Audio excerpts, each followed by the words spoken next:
Online betting apps promotion కేసులో ED విచారణ పర్వం కంటిన్యూ అవుతోంది. ఇప్పటికే పలువురు సినీ ప్రముఖుల్ని విచారించిన ఈడీ అధికారులు ఇవాళ సినీ నటి మంచు లక్ష్మిని విచారించనున్నారు. ఇవాళ ఉదయం 11 గంటలకు హైదరాబాద్ లోని ఈడీ ఆఫీసులో విచారణకు హాజరు కానున్నారు మంచు లక్ష్మి. ఆమెకు సంబంధించిన బ్యాంకు లావాదేవీలను ఈడీ అధికారులు పరిశీలించనున్నారు. ముఖ్యంగా ఆమె ప్రమోట్ చేసిన ఈవెంట్స్ సంబంధిత వ్యక్తులు ఆర్థిక లావాదేవీలపై ప్రశ్నించనున్నారు.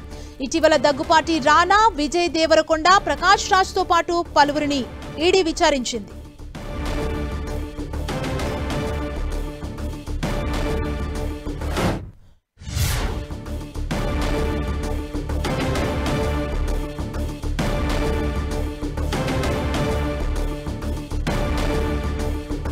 ఇదే అంశానికి సంబంధించి మరింత సమాచారం మా ప్రతినిధి సునీల్ మనకు అందిస్తారు. సునీల్, బెట్టింగ్ యాప్ కేసులో ఈరోజు మరొకసారి ఎన్ఫోర్స్మెంట్ డైరెక్టర్ కార్యాలయం ముందు మంచు లక్ష్మి ఈ విచారణకు హాజరయ్యే అవకాశం ఉంది. ఇప్పటికే మంచు లక్ష్మికి ఈడీ అధికారులు నోటీసులు సర్వ్ చేశారు. ఈ గతంలో ఇదే బెట్టింగ్ యాప్ కేసులో కూడా అటు దగ్గుపాటి రానా కావచ్చు, ప్రకాష్ రాజ్ కావచ్చు, మరోవైపు విజయ్ దేవరకొండ కావచ్చు, ముగ్గురు కూడా ఈడీ విచారణ ఎదుర్కొన్నారు. వారు దాదాపు 4 గంటల పాటు విచారణ ఎదుర్కొని వారి స్టేట్మెంట్ని ఈడీ అధికారులు నమోదు చేసుకున్న పరిస్థితి మనం చూసాం.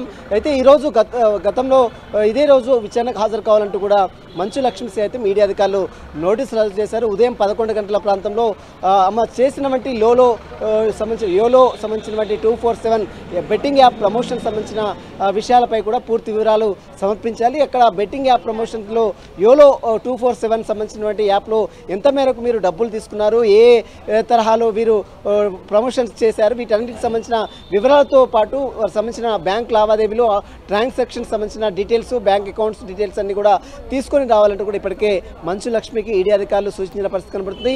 మరి కాసేపులోనే మంచు లక్ష్మి ఎన్ఫోర్స్మెంట్ డైరెక్టర్ కార్యాలయం ముందు విచారణకు హాజరయ్యే అవకాశం ఉంది. గతంలో మనం విజయ్ దేవరకొండని సుదీర్ఘంగా 4 గంటల పాటు విచారించారు. ప్రకాష్ రాజ్ని 6 గంటల పాటు విచారించి ఆమె స్టేట్మెంట్ నమోదు చేసుకున్నారు. అదే తర్వాత దగ్గుపాటి రానా దాదాపు 4 గంటల పాటు విచారణ ఎదుర్కొని అతని యొక్క స్టేట్మెంట్ నమోదు చేసుకున్నారు. విజయ్ దేవరకొండతో పాటు అదేవిధంగా ప్రకాష్ రాజ్ మీడియాతో, అంటే విచారణ కంప్లీట్ అయిన తర్వాత మీడియాతో మాట్లాడారు. కానీ దగ్గుపాటి రానా మాత్రం మీడియాతో మాట్లాడకుండా డైరెక్ట్గా వెళ్ళిపోయినటువంటి పరిస్థితి కనబడుతుంది. ఈరోజు మంచు లక్ష్మి కూడా మీడియా ముందు హాజరైన తర్వాత, అంటే మీడియా ముందు మరి మాట్లాడుతుందా లేదని మాత్రం చూడాల్సింది చెప్పొచ్చు. ఉదయం 11 గంటల ప్రాంతంలో ఎన్ఫోర్స్మెంట్ డైరెక్టర్ కార్యాలయం ముందు మంచు లక్ష్మి ఈ బెట్టింగ్ యాప్ ప్రమోషన్ సంబంధించిన కేసులో విచారణకు హాజరు కావాలంటూ కూడా ఇప్పటికే ఈడీ అధికారులు తమ సమాచారం అందించారు. వీరితో పాటు మొత్తం బెట్టింగ్ యాప్ ప్రమోషన్ కేసులో మొత్తం 29 మంది సినీ సెలబ్రిటీలపై ఈడీ అధికారులు PMLA act, prevention of money laundering act కింద ఈసీఆర్ ఎన్ఫోర్స్మెంట్ కేసు ఇన్ఫర్మేషన్ రిపోర్ట్ కింద కేసు నమోదు చేసుకుని జరిగింది. ఇందులో భాగంగానే ఒక్కొక్కరి విడతల వారుగా నోటీసులు సర్వ్ చేస్తారు. మొట్టమొదటిసారిగా దగ్గుపాటి రానాకు ఇచ్చారు, కానీ అతను బిజీ షెడ్యూల్ వల్ల